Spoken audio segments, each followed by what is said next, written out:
I'm walking through places now and people are like, hey, Wiz, it's the Wiz. Or you get dads, man. It's because you got a cool nickname, man. Then the dads call me, hey, you're the gamer dad. I'm like, bro, I'm not the gamer dad, man. You can call me the Wiz. But no, it's really cool to walk through. Gamer dad's kind of cool. Yeah, I think there's already a gamer dad. That would be my, no? I'll stick with Brad the Brick. Hey everybody, and welcome to Brick by Brick. I am Brad Critchfield, and this is the podcast where we build community one conversation at a time, brick by brick. With me today, the Wiz. How's it going, everyone? Thanks for coming in, man. This is our late night edition of the podcast. Yeah. Late night for me. Not for me. Not for me. I'm a 3 a.m.er, and, up all night watching VODs or watching streams. Right. Studying. And for people that don't know what that means, so the Wiz, you lead our esports programs at Mayfair High. So yes, I guess now, So Mayfair is the school I graduated from, and now I'm back building the esports and gaming platform, which Scholastic Esports Platform Engineer would be like a fancy name for it. What? Say it again. That sounds fancy. Scholastic Esports Platform Engineer. So basically coming in from nothing, and it's all education based, and you build the platform around the lessons that need to be taught to these students to be able to succeed in life, and then they're playing games. So. And you came in through, I've heard the origin story through Cal Apps and Lisa Acevedo. Yes. And so it all kind of just happened pretty organically, and now it's growing, and now you're here and you're leading the way. Yeah, I mean, it's been a really great ride. I'd love to go into this story, but I'm a garage guy. Like I created this entire platform for myself with my professional platform, Game Crossing. It's an academy that helps kids throughout the nation. We have kids in other states that get coached by some of our coaches, or we have coaches that are out of state that are online coaching our kids. We do graphic art design, great game design stuff online with kids that are not present in our building, where they're in other states. But yeah, so started in the garage, literally, what was that, 2016, and I came across Smash Brothers, the Smash Brothers community, just kind of on a whim. Someone kind of mentioned to me, hey, like I can give you some specifics. So I guess if you don't mind, I could tell you the story. Hey, tell me a story. I would love it, because this is what I want people to hear, because it's a lot of good stuff. So 2016-ish, I was flipping arcade cabinets. I had built an arcade in the house, had an arcade in the garage. I'm an arcade kid. I'm Aladdin's Castle, Lakewood Mall, 1994, 93. Remember Nickel? Is that still a thing? Yeah, there's still Nickels around. Yeah, nice. So Neon Retro Arcade is an arcade that's in Pasadena. It's a retro style nostalgia arcade. It's still there. Back in 2016-ish, early 16, I was there because those people are the two individuals that own it, husband and wife, Mark and Mia. They were my friends through the arcade cabinet buying and auctions and stuff. And Mia says, hey, you wanted to do stuff with gaming and kids, like, here's this video. This she hands me a laptop, and it's this VOD of a company called Esports Arena. And they were discussing how they were going to inhabit Santa Ana in this big warehouse, and they were going to start this infrastructure that was for esports that was going to be laid across the nation.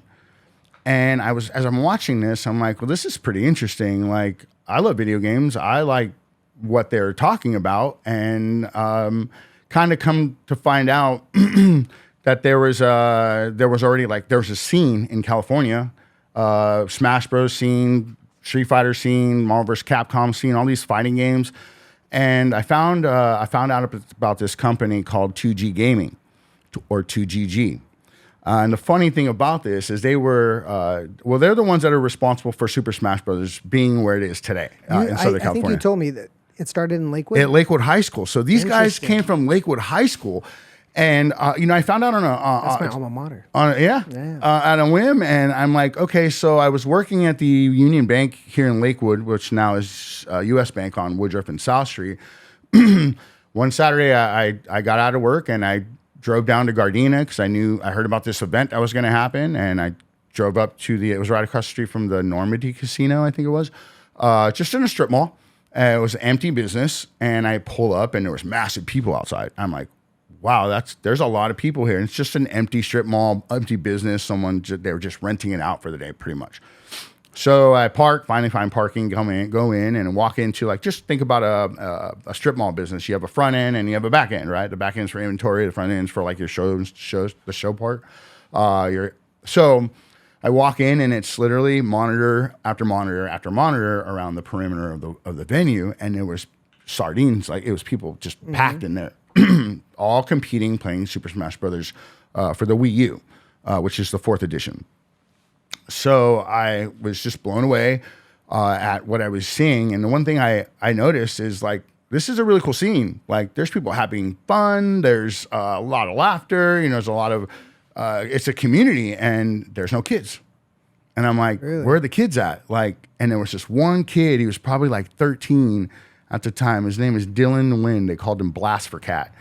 And he was a competitor at like that age. And I'm like, I stopped him, and I'm like 36 or something years old. And I'm like, hey man, I don't mean to be weird or anything, but like, where are all the kids at? And he's like, oh, the parents don't let the kids come here. Like, this isn't, they don't like this. And I'm like, what do you mean they don't like this? What is this? Yeah. And he's like, well, these are the pros. I'm like, the pros for what? Like, for Smash. And I'm like, okay, wait. So explain to me this. And he says, well, see that guy over there? He's from Japan. You see that guy from over there? He's from Mexico. You see that guy from over there? He's from Canada. You see that guy over there? He's from New Jersey. And I'm like, what year is this? This is like 2016. And the event was called EE Saga. So I'm blown away. I'm like, this. So these guys are just it's backyard wrestling, basically. They all show up and they all just do this. He's like, yeah, this is like the scene. This is where the pros are. And I just didn't believe it, and I'm like, well, I really appreciate, thank you, and for giving me all that information. And so I went and ventured to the back part of the business, and it was dark light. It looked just like this room, except for all the fancy stuff. But the lighting, you had casters, you had a green screen, you had them projecting the video game, the Smash 4 on the wall. You had a bunch of setups in there, and you had an audience. It was a full-on tournament. Like, it was a full-on show, and I was blown away. I'm like, what? And they're like, this is YouTube, Twitch, and how they were explaining how, we upload everything to YouTube. And I'm like, this is a whole new world that I just stumbled on. And again, this would be wonderful for kids, because I have kids. I had kids at that age, or young kids. I think Mighty Man or my son Tavian was like 9, 10, 9. No, I'm sorry, 8.5. So I stayed there for like 6 hours, and I didn't talk to a soul, but I took a lot of video. I have that video still today, but I took a lot of video. And I just kind of saw how the community like showed the love for each other. How they were talking smack back and forth.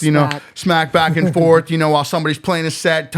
Somebody got a your 99-cent combo. There. It was fun. It was competitive. It was a great environment.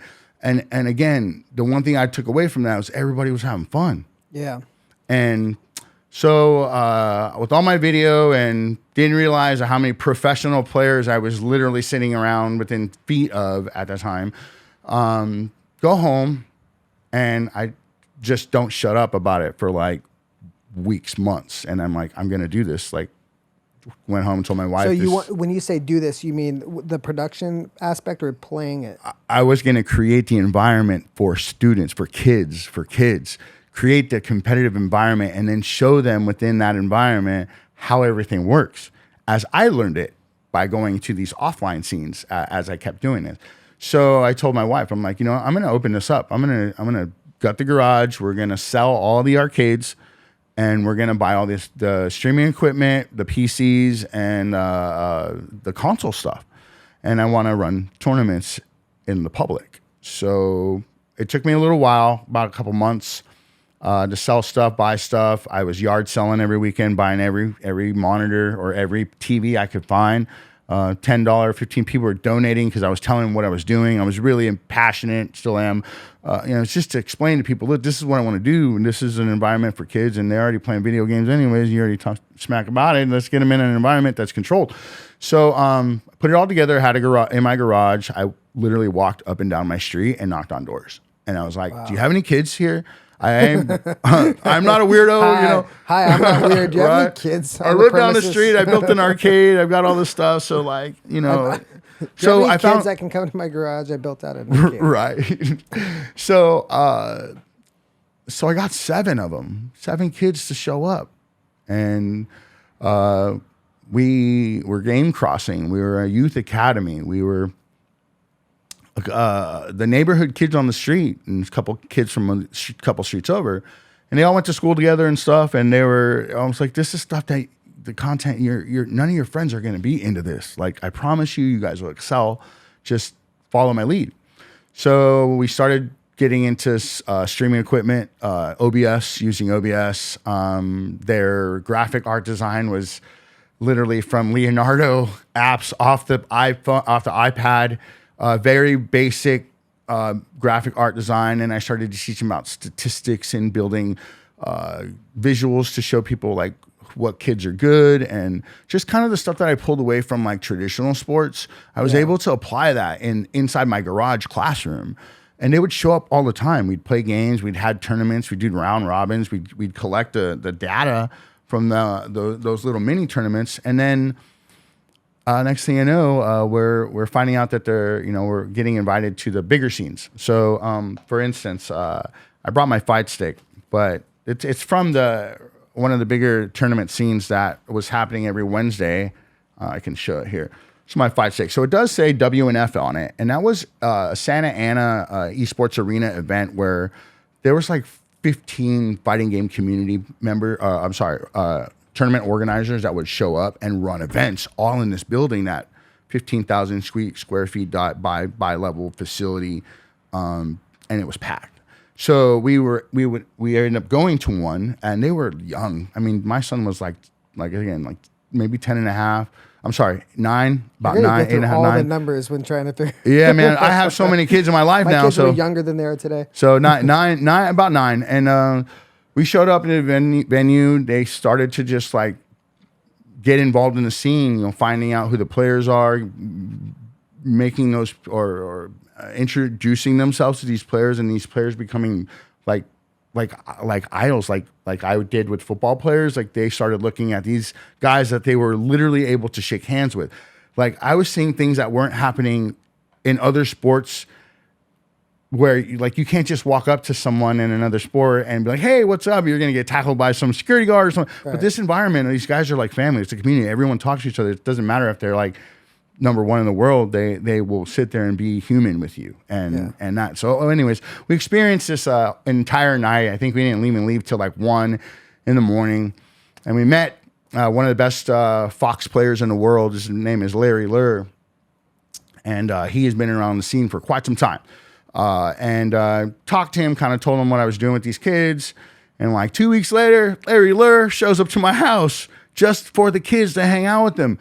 And that was like unheard of. It was unheard of. They're like, Larry Lur went to your house? Like, you're like, I'm gonna say, you're like nobody. Like, they weren't really used to doing that. And I'm like, yeah, we asked, and he came, and he hung out with us for like 4.5 hours or so. Came from like the valley just to show up, and just I have all that video too. And he kind of just, what I was witnessing was like the transition. Like, okay, this guy showed up, and it's going to inspire these boys to be something great, because they literally had one of the best players in the world right next to them playing. Like, they were just homies, they were friends.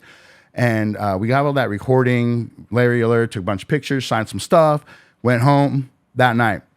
2 weeks later, we get and Larry Lur's personality, or what people perceive him as, is he's the good guy. He's the good guy. So is it kind of like WWF wrestling? It is. It's kind of cool, man. Your heels and your. There's so many. There's a lot of stuff that I could talk about that this community has wanted to create, just like WWE, WWF. Right. So Larry, It's real to me. exactly. You can create scripts. You can do all this. So Larry's the good guy of the community. Like he's the guy that shakes your hand and tells you great job. You know, he does. I'm sure you got some bad guys too. So 2 weeks later, 2 weeks later, a guy named K9 Bruce, the King of Smash, shows up to my house. And K9 Bruce, King of Smash. So he's the actual guy on our profile pic for our Instagram. That's K9 Bruce On the Monsoon Esports. So I put him there because I was wondering about that. everybody asks, like, that's the King of Smash. Like, if you're not grassroots, then you don't really know the. Got it. See, now I know, and now it'll make so sense. he's the King of Smash, and so he shows up at my house, and the thing about K9 Bruce is he's known for raging, like getting. What does raging mean? Raging, I know what that means. So, I do it. So when you lose, you cause a scene.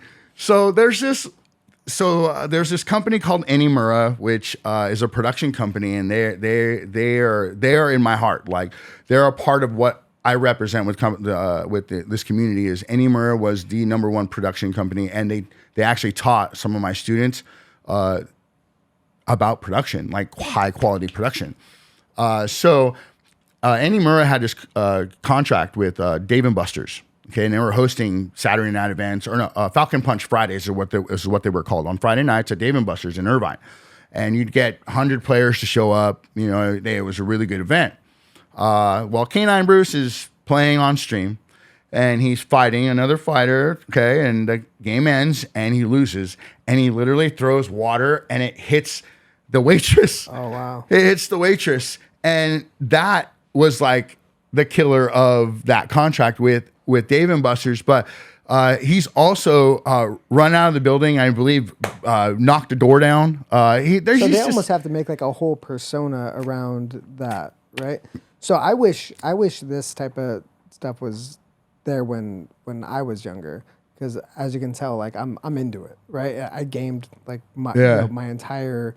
I mean, I still do it every once in a while. And then my daughter, who came to one of the open houses last year, blown away. She talks about all the time, like, when I get older, I get to go to Mayfair, because I've told her about you and the program. And I know it's just my kid, right? But there's so many of them out there that want, like, to take their interest and excel at something that they're interested in. That's why I think CalApps CTE pathways are so important, because you give these kids something that they're really interested in, they're gonna excel. And then with e-gaming, what you've explained to me is it's not just gaming, it's all the stuff that goes behind it. There's a business. It's an ecosystem. It's an ecosystem that with cameras, streaming, data, math, even stage building, like wiring, third-party software. There's a little bit of communication. Yeah. You know, there's marketing, there's networking. There's, it encompasses so much. And all right, what do you say to parents? I'm sure you've heard it before. Like, well, it's gaming. Like, I don't want my kids going to school to play video games. They do that enough at home. Hey, mom, I don't want you to go home and binge watch Netflix, because it's rotting your brain. I love that. I love that conversation. I get a lot of parents like, well, I don't want them to do screen time. I don't want to do, well, what do you do for work? Oh, I work for Geico, and I'm an insurance adjuster, and I stare at a screen all day long. Well, what's the difference? Like, you're working, but they're actually using their brains and communicating. But I tell parents, look, we are the ones who created this environment. Why? Because we handed our kids iPhones and tablets and stuff at the age of 2, and they had unlimited information, and they're not, our kids nowadays, your girls, my girls, daughter, they're not the ones to wait for you to help them. They're more like, I'm going to jump on and get it. So the answer to your question is, I tell parents, look, we have to come to an agreement that technology is kind of scary to a lot of us. To a lot of people that weren't into it. They're buying a lot of equipment for their kids, but there's no difference in what they're doing is in gaming than you would be doing with them at soccer. And they ask, how does that go together? I'm like, well, when's the last time you when's the last time you sat down with your kid and you played for 20 minutes like you do with your daughters in Roblox? most of the time they say, I never sit down with them and play with them. Right. Then I turn around and say, when's the last time you went to the soccer or baseball game and you cheered them on in the stands? Oh, we went 2 weeks ago. Right. It's no different. It's no different. You're spending time with your child with something they like. It's video games, but video games make you think. Video games give you a challenge. They help you create too. I mean, there's certain games that lend itself more to it than others, but at the end of the day, like when I'm playing Roblox with my daughter, she showed me this house that she designed and decorated, and like it was better than I could do. And she spent time, she focused on it, she problem solved on how to figure it out. She like looked at she had like good design concepts of the house, and even like the application of like where she put things made sense.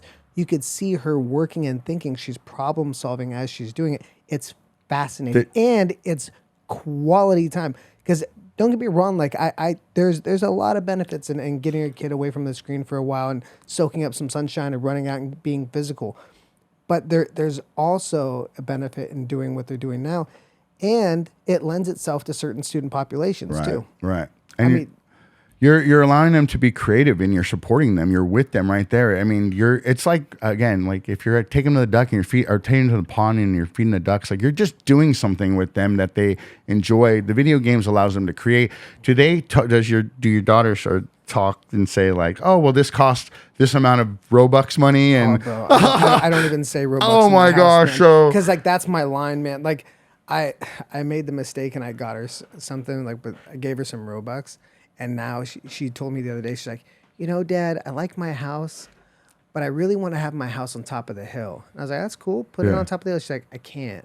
I'm like, why not? She's like, well, do you have any Robux? No. That's a setup. No, your kids. That's a setup. That's funny. My daughter gets Robux here and there. She doesn't really ask for them too much. My 12-year-old, she's into Genshin Impact, which is like an open world game.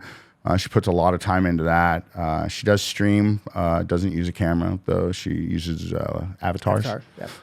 So I like that, too, because it keeps her creative as far as creating images and stuff, or avatars. Yeah, I have one daughter who likes being on camera and like doing that stuff, and the other one like, use an avatar. Yeah, and it's no different. I mean, it's great to be either way, But yeah, so she plays Genshin now, not so much Roblox, but in our course at Mayfair, we do use Roblox, and we do Roblox Studio, and they design games in there. I'm terrible at Roblox Studio. Dude. Oh, why? I'm working on it because I want it, because I'm building her a level that she wants, like Tori's scary school obby. So I'm working on it. So you're working in Roblox Studio? Yeah. Okay. Cool. Yeah. I'm just not good at it. I'm working on it. So I want to get there. So for people that don't know, we're now in the Steam building. Tell me what that's been, the change, and what is available now. I mean, because you've come a long way from being in your garage, and now you have the studio. I went there for Amy and I went for the open house. I mean, honestly, after sitting in those chairs, man, I'm like rethinking my whole setup now. The cool thing, it's a brand new room. We have a nice little mural on the wall. We haven't got to use the classroom as far as like we're getting into tournament stuff to see how much room it is. The room itself is I'm grateful for having a new room. There's some things that still need to happen in that room to make it to where I would like to see it. We do have a shortage on some monitors as far as each student being dual monitored, because it's just really hard. Your older classroom, you had a lot of monitors. I had a lot, and you had a lot of. I guess it is a different vibe, right? Because the old vibe is in the older room, but you had a lot of memorabilia up on. It had more of the vibe, right? And this one, it's more like it's a science building, man. Like it's walk in, it's like a college. With time, you can kind of make that space your own, right? I'm hoping. I'm not sure what the directive's going to be, later on, if they're allowed or not allowed. But right now, I mean, the mural's fine, and like, it's a nice I'd like to have some monitors, 2 TVs mounted on the wall, so when my kids are streaming content, they can see what you can split it off from the monitor using that HDMI out to that, so people, instead of crowding around, they can actually watch from far. But again, that my classroom's not the focus of where the events and tournaments want to be. Like that's the amphitheater. But the classroom, I mean, the desks are a little bit smaller. They have to work with, but the chairs are great. They're wonderful chairs. I have not heard any complaints about the speeds of internet. If the kids are playing, I got some kids that play Fortnite and they're like, man, Do we have fast internet? It's not bad. So you're getting 1.0 ping. Like they're getting pretty good quality internet. And then, like, I'm just going to give a shout out to the IT guys at my campus, which is Michael Herrera and Javier Benes. They're great. Javier is a hardware specialist, but man, both of those guys together, they've been doing a wonderful job, even though they are swamped with work. Yeah. But yeah, I just wanted to say that. But yeah, so with having those guys on my, as far as me being able to reach out to them, they are maximizing everything we can in that room. I wrote a grant last year. Was awarded a grant, and I want to build another PC. And then there's all kinds of things you have to go through to make sure that PC is accepted or approved or something. Yeah. So, but yeah, so the classroom is nice. I just don't like that there's a sink in there. Yeah. I mean, it's an esports room, but again, like the way it's lined up, I had to rearrange from the original layout. I had to flip the middle row. I had to flip the entire row and push the two tables together, which opened up backspace so we can have competitors and streamers. So it's a lot better the way I set it up from the original. The original layout was three rows on each side, and if we had a tournament and you were in the inner station, you would literally have to wait for everyone else to finish before you could exit, and that would slow the tournament down. That we can't waste time. How often are you having tournaments? Okay, so the plan is I just put in a request for September 30th is a Saturday. I gave myself a month so we can market it and get more schools to show up, and that's the idea is either to have a bi-weekly like we used to, or at least a monthly that we can have 100 players plus show up. And is it Smash? So my focus, and this is what I believe will work for Mayfair's platform, we will be the first and only campus in the country to focus on fighting games. I like MOBA games, MOBA being multiplayer online battle arena games, which are like Fortnite, Valorant, and stuff.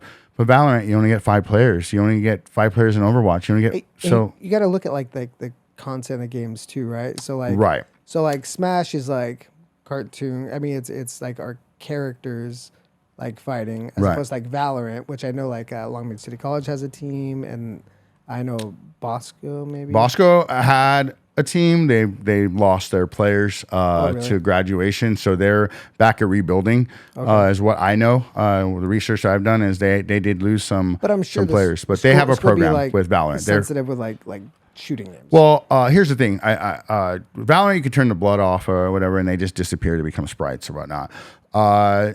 We call them sprites. Well, like little poofs. Okay, yeah.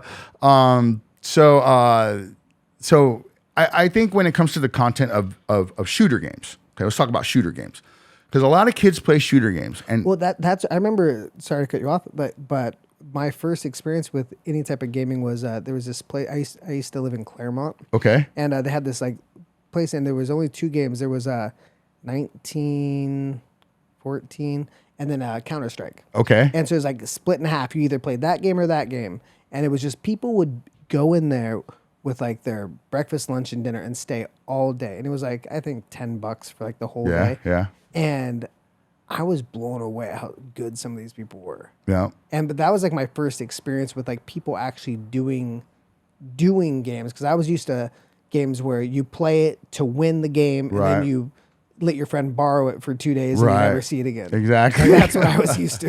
Yeah, exactly. Yeah. So with shooter games, and the argument of well, it's shooting people. Okay. Well, let's back up here.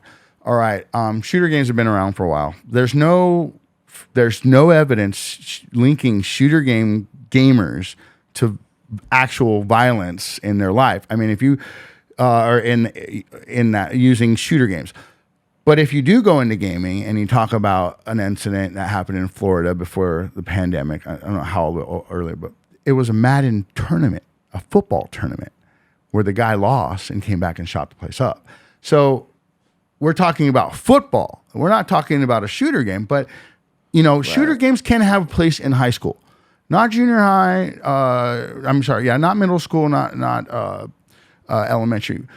My idea of bringing shooter games in is for the right purpose. And what is that right purpose? If your campus has an ROTC program on that campus, then your child, that makes sense. And no one should be able to argue that, hey, if that kid wants to go to the military, they're going to be using robots. They're going to have to use controllers. They're going to have to, those maps that they have in COD, Call of Duty are real. Yeah. They're real. Legit. So, like, if it makes sense, then yes, but they use video games like for training in the military now.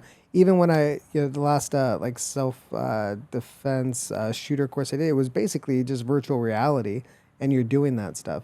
Drone pilots today, like in the military, they're basically just pro gamers. What's that movie where they take like all the gamers? I know they have Gran Turismo out. Yeah, Gran Turismo. But they have another one where it's like they took gamers and they were like the drone remote pilots. Ooh, I don't know. I'll Google it later. Yeah. But point being, like, there's some real application even in that. And honestly, you make a good point. If your kid's in ROTC and he's going to go in the military and he can go overseas at 18, 19, it's probably not that far out of what. Yeah, I mean, it has to make sense, and the arguments are people. I mean, people are going to make the argument, or they're going to argue, but in reality, we're supposed to be setting our kids up for success. And if we're going to use the what we have available, I mean, that just I think there's a taste level, right? Like, so not all shooter games are the same. And just like, I grew up with Grand Theft Auto, and like, I wouldn't want my kid playing Grand Theft Auto. I get it all the time. Hey, Wiz, can I play Grand Theft Auto GTA? I'm like, bro, like really? Like, Dr. Johnny's gonna walk in. You're over here, you're pulling over to the, oh man. So it's funny. But to your point, I grew up playing those games, and never once did I play it and go like, yep, I'm gonna go outside right now with a baseball bat, right? Like, but I understand like why people, especially people that didn't grow up with it or aren't exposed to it very much, like have apprehension, right? So it's all about like doing it tastefully and doing it to where it's really centered on like growth for students, right? And incorporating all those different elements that make it part of like their overall education as well, right? The other cool thing that I see it happens a lot throughout esports right now that I'm watching the world or the nation is a lot of these schools they allow their kids to play like those shooter games, but they challenge like the police departments, the fire departments. They get that engagement, and that's that community engagement, which is really cool because now you're like, oh man, we're gonna play the police department. Like we want to whoop their. But that's a cool thing. But again, too, if there's parents that are okay with shooters, like, hey, like I'm okay with my kid is like ranked 100 in the world. And if you guys had that platform available, let me sign something and say, I'm okay with him as long as it's in a structured varsity environment. That would be fine with me. I mean, I played football at Mayfair and I put people in the hospital. Yeah. I'm not even going to lie. And what are we talking about here? We're talking about a digital game that doesn't cause any harm to people, but they are learning communication skills. A lot of these jobs are remote jobs. They have to learn how to talk when someone's not in that room with them. Yeah. And they learn that through these games. When my daughter's streaming, like she will be, there'll be an adult in the room and she'll struggle a little bit. And then I tell her, okay, we're streaming, you're live. Even though it's not really live, but she thinks it is. And she'll just like, hey, everybody, welcome. This is Victoria Story 2022. Welcome to the channel. And I'm just like, I love it. Dude, it's amazing. And what's funny is not all games are, flickering lights and like rapid movement. One of her favorite games is this firefighter game. And I think sometimes games get too realistic, where she was just sitting there in the truck. And I was like, why aren't you playing the game? She's like, I'm waiting for a call. I'm like, you're doing the boring part of the job.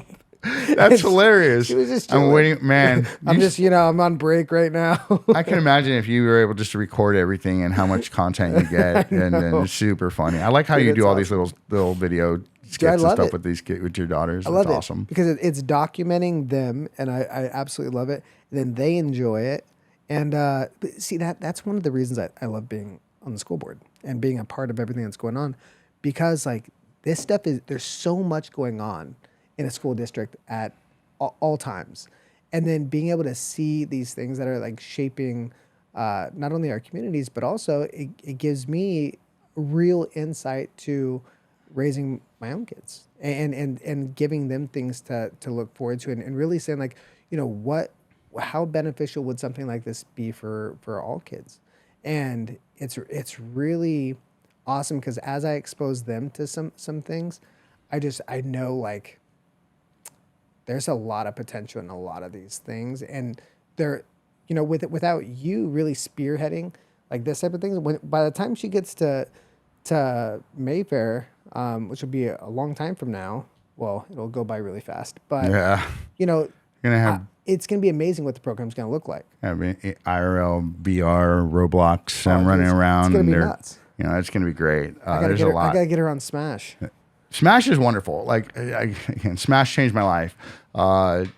Smash has been wonderful for my family, my kids, my son. 15 years old, the youngest Smash Ultimate commentator in the country, paid. These guys that are running majors or running locals, they're constantly asked, "Hey, when's Mighty Man?" That's his tag name is Mighty Man. His real name is Tavian. When Mighty Man come out and do commentary, can you do commentary? We need a block. Or he was just at the Steelcraft in Garden Grove a few weeks ago, and he clutched out or commentated top 8, and that's not really heard of when it comes to that age. Yeah. What I was going to say? Oh, so he has that. He goes to Cyprus, and I've contacted Cyprus and said, hey, my kid, you should foster this program, start looking into esports. And I get it. Some schools and areas are a little traditional when it comes to the sports stuff, and they don't believe, hey, this isn't a sport. It's not in the CIF. But I'm like, hey, I'm trying to show you all the stuff, the initiative, and they're not buying it. So I'm hoping that he gets an opportunity. But with the pro scene, I mean, he is already dialed in. And the other cool thing he does is you need 40 hours of volunteer work to graduate from Cypress High School for Anaheim Union. So he works for these companies, these esports companies, and he does what's called VOD recording station coordinator. So he sits at a station PC. It's running, probably 3070, 12-core processor, and he's recording 4 stations where pro players are playing at.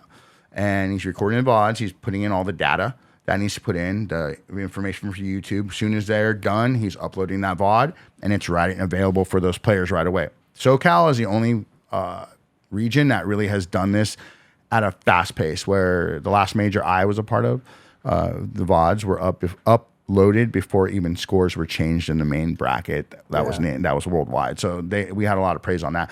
But he gets to do these things, and he doesn't have to pick up trash or go, stack books at the school for volunteer time. He's doing it right in his own world and the career that he wants. Well, I think when people think of education, they think of like, well, what kind of jobs would be available? And you've already mentioned a few of them, but like just so people know, like what kind of money some of these kids make?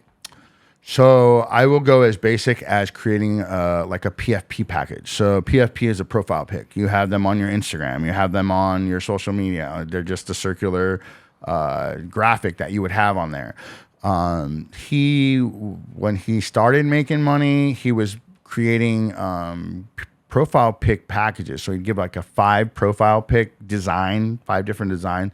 He sold them for $20, and his friends didn't know graphic art design, so they were like, "Oh, those are cool. I want those." Or they would give him a color palette, like, "Oh, I want green, orange, and yellow, and can you make me so?" And he would totally do it, and then make money doing that just with graphic design. Sure. And then I've had students from Mayfair graduate and continue repairing controllers.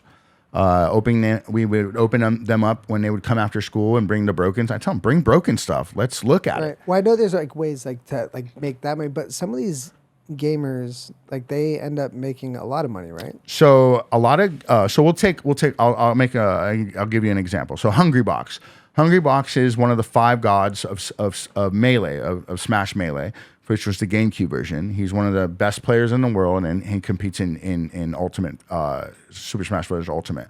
But he doesn't make his living off tournament money. He makes his living off streaming. He makes his living off the content that he creates because he's a good player, and he hosts online tournaments, and he's filter free. So what does that mean? He just dropping whatever, F-bombs and whatnot. He's just filter free. Like, he doesn't. It's his show. I'm trying to keep up on all the lingo. That's why he's filter free. He doesn't filter anything. It's not. It's just him. He's pretty hype, and he gets angry a lot when he loses and stuff. But he doesn't make money at competitive tournaments. He places and makes some money, but it's not something that we could live off of. But he does make money doing the content, the streaming, the breakdown of the characters, hosting online tournaments, hosting other tournaments through his channel. So when we talk about players, it's still the same percentages as you're looking at being a football player.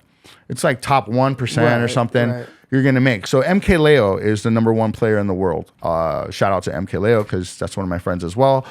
He's from TJ Mexico. Dude, you got a lot of shout outs. I need to throw some shout outs. Shout out to Amy Stewart for doing the switching. Let's go. She's right there.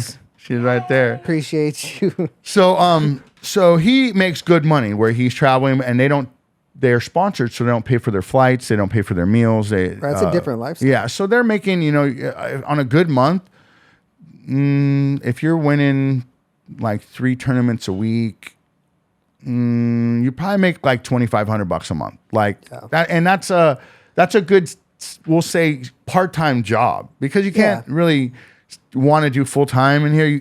In esports, in this ecosystem,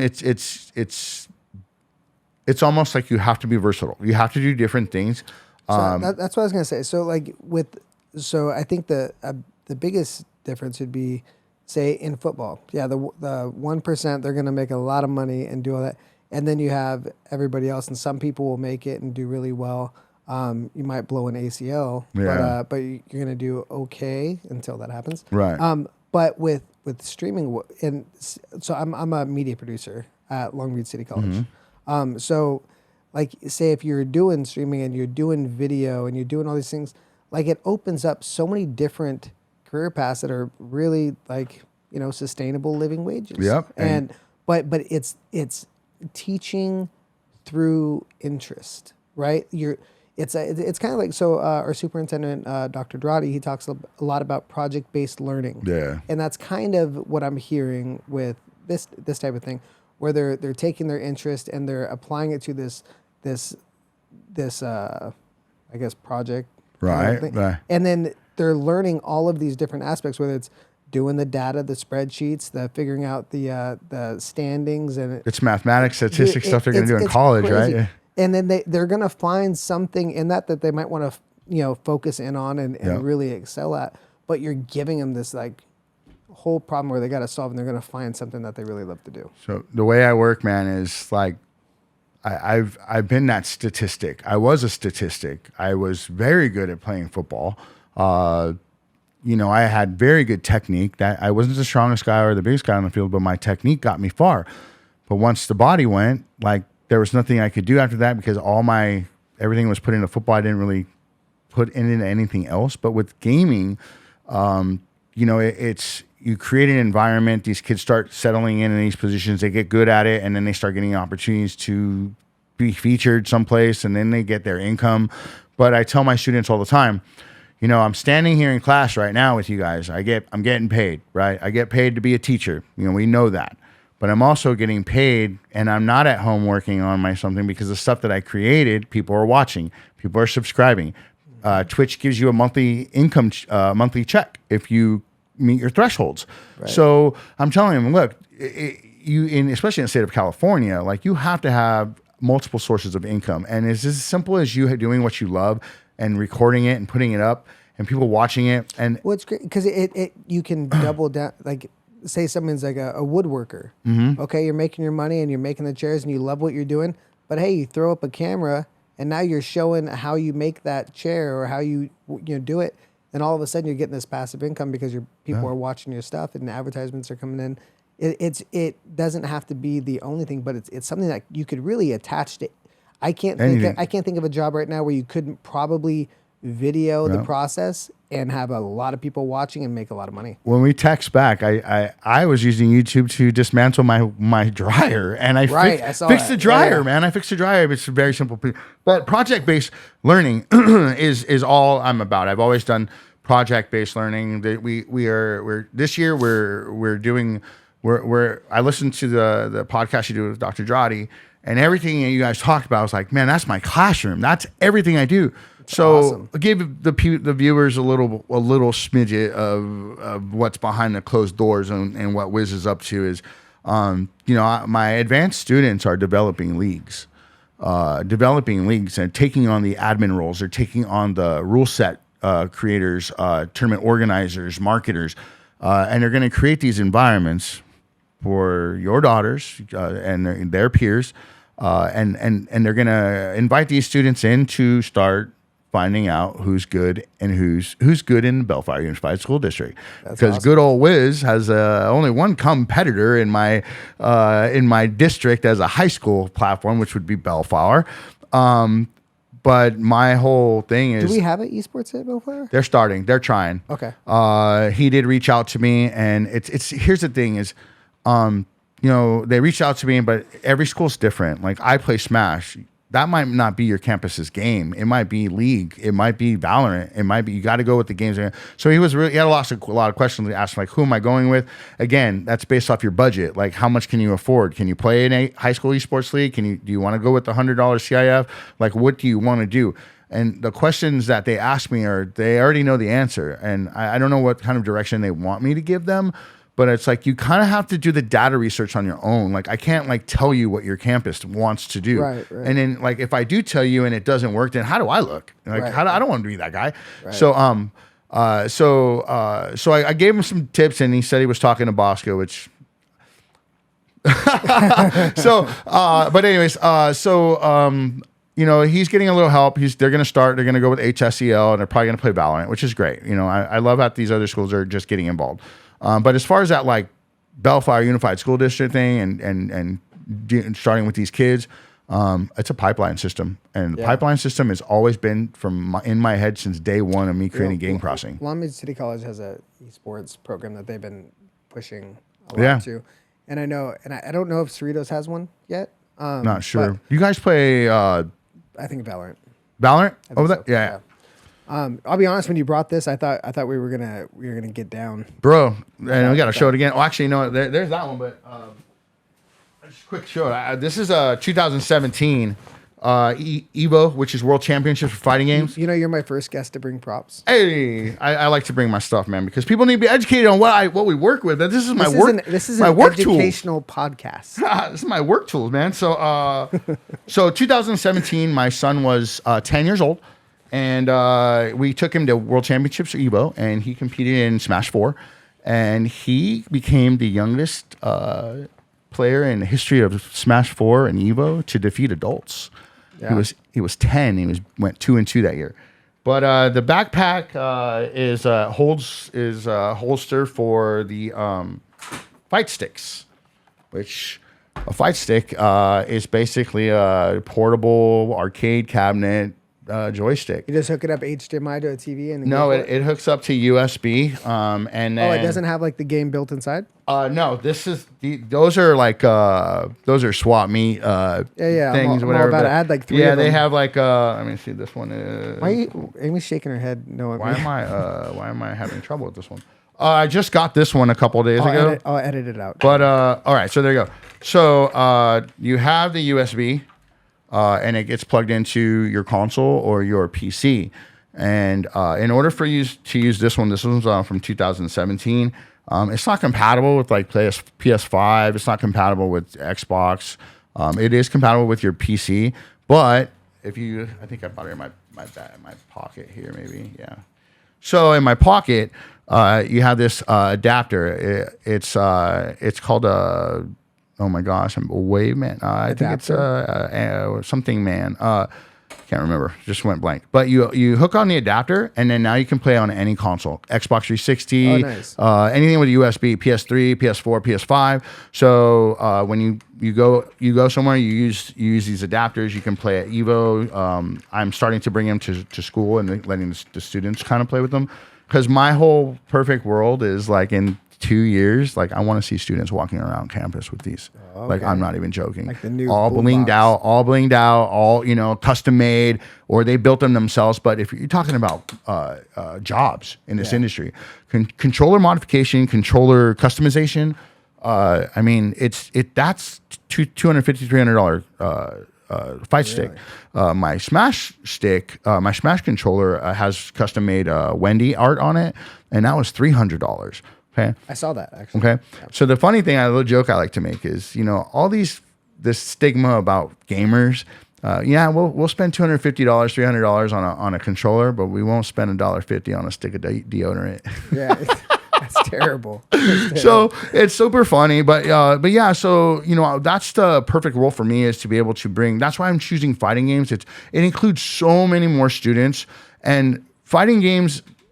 If we're not bringing in Mortal Kombat, I mean, I played Mortal Kombat, and I never wanted to rip anybody's heart out, but eventually I think those games will make it there, because they'll see the positiveness that comes out of this community. These kids are having fun.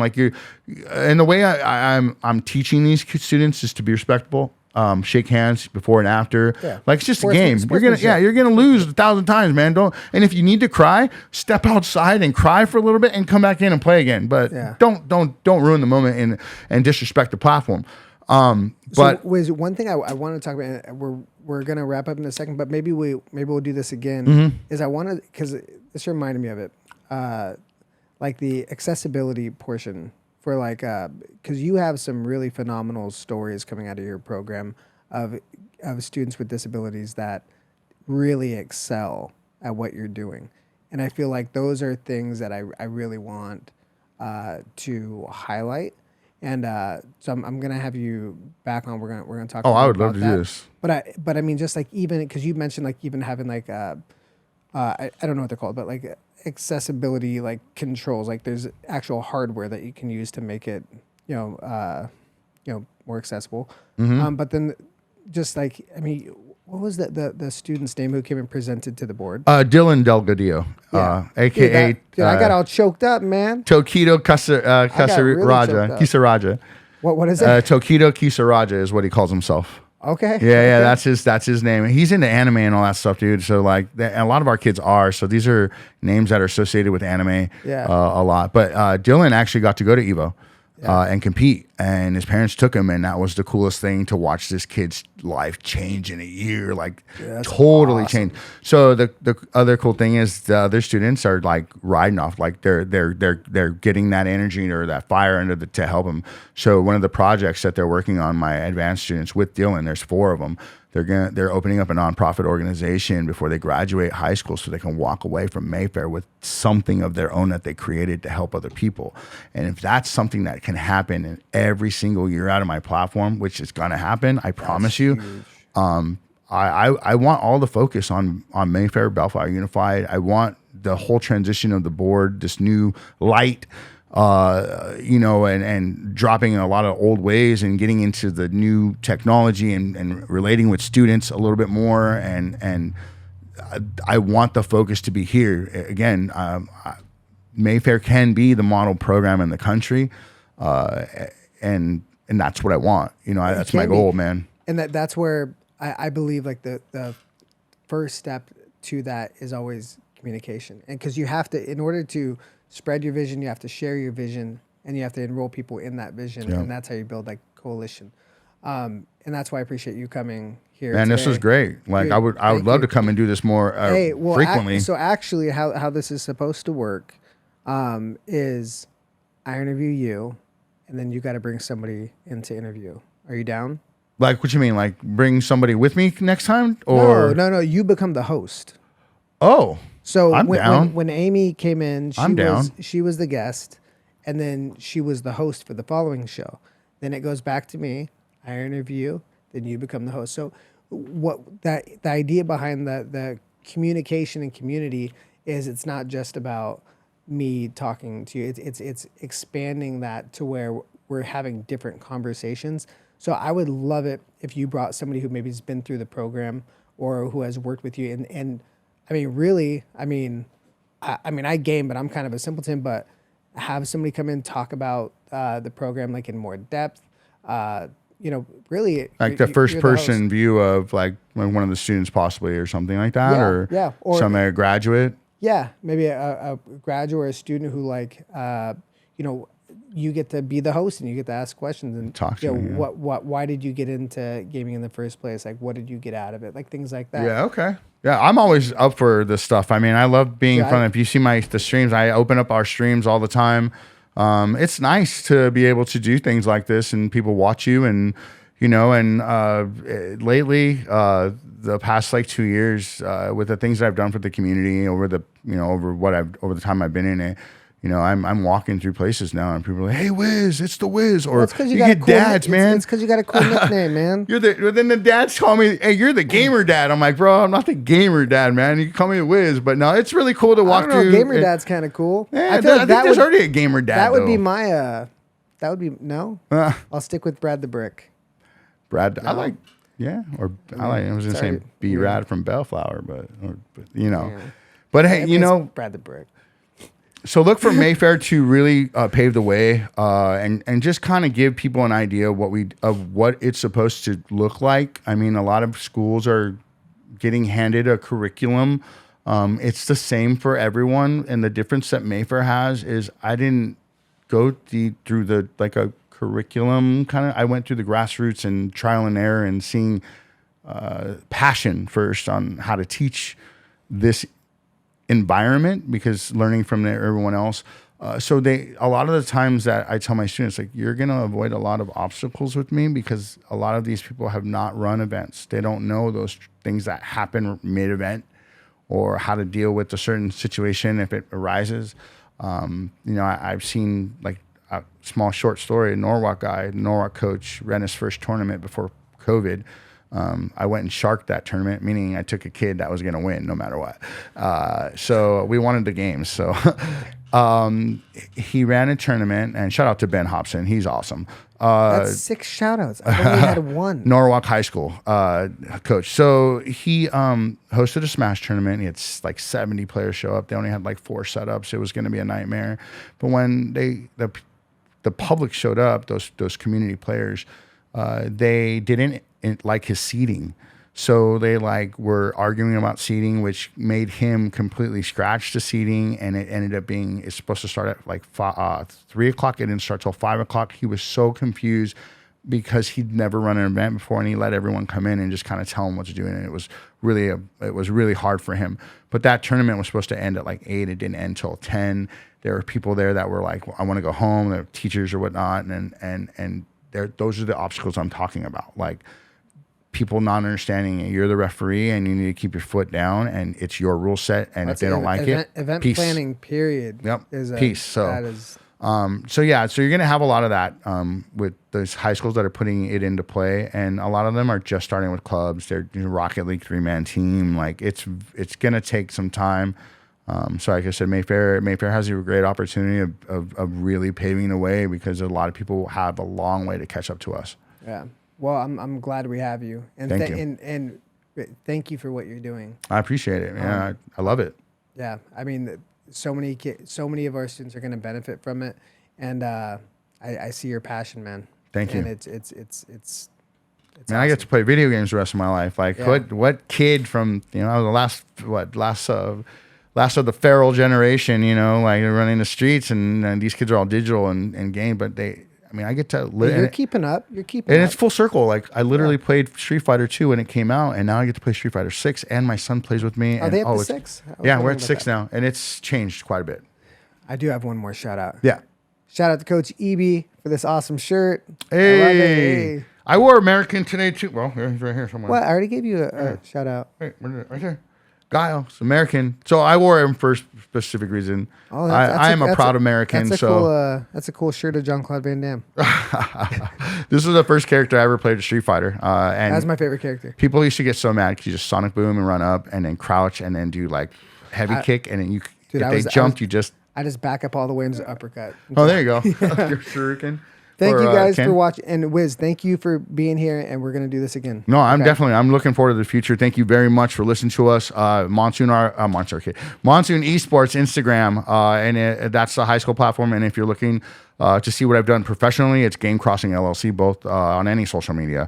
And thank you. I look forward to blowing everybody away moving forward and keep coming back with story after story after story. Dude, a lot of big things coming. Let's get it. Thank you for watching Brick by Brick. Remember, keep building the community one conversation at a time, brick by brick, and we'll see you in the next one. That was great, man.